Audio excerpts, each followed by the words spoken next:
ষষ্ঠ দফায় নির্বাচন অনুষ্ঠিত হয়েছে ঘাটাল লোকসভা কেন্দ্রে।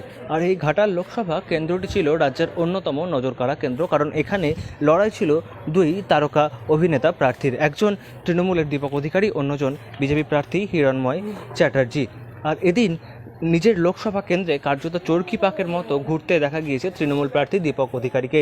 তিনি এদিন কখনো বাইক নিয়ে ঘুরেছেন, কখনো টোটোয় চেপে ঘুরেছেন, কখনো নিজের গাড়িতে ঘুরেছেন। আর এদিন সবথেকে বেশি দীপক অধিকারীকে দেখে উচ্ছ্বাস লক্ষ্য করা গিয়েছে মহিলা ভোটারদের মধ্যে।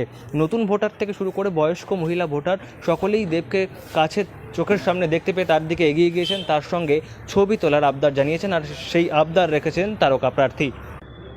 আমার মনে হয় কি জনপ্রতিনিধিকে তো প্রথমে নিয়মটা মানতে হবে। আমি মানে এই রাস্তাগুলো সত্যি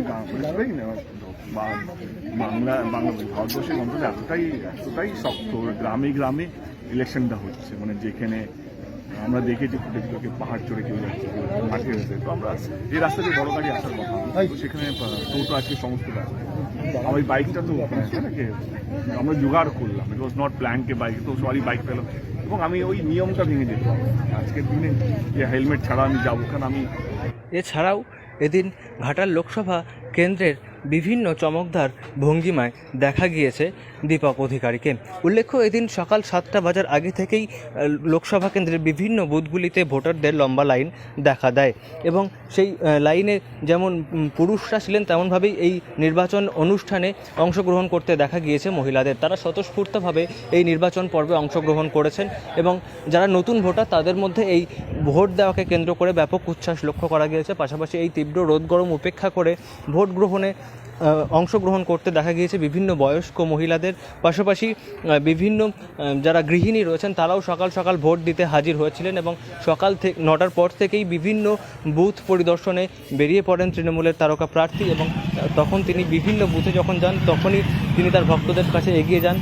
যারা নতুন ভোটার তাদেরকে শুভেচ্ছা জানিয়েছেন দীপক অধিকারী। অন্যদিকে যারা তার সঙ্গে সেলফি তোলার আবদার করেছেন তাদের কাছে এগিয়ে গিয়ে তাদের সঙ্গে সেলফি তুলেছেন, তাদের ইচ্ছা পূরণ করেছেন, তাদের সঙ্গে কথা বলেছেন এবং তাছাড়াও দীপক অধিকারী বারবার সবাইকে আবেদন জানিয়েছেন এই নির্বাচন পর্বে অংশগ্রহণ করার জন্য। তিনি বলেছেন যে এটি কোনো ছুটির দিন নয়, নির্বাচন সবথেকে বড় উৎসবের দিন, কারণ 5 বছরে মাত্র একবার এই দিনটি আসে নিজের গণতান্ত্রিক অধিকার প্রয়োগের জন্য।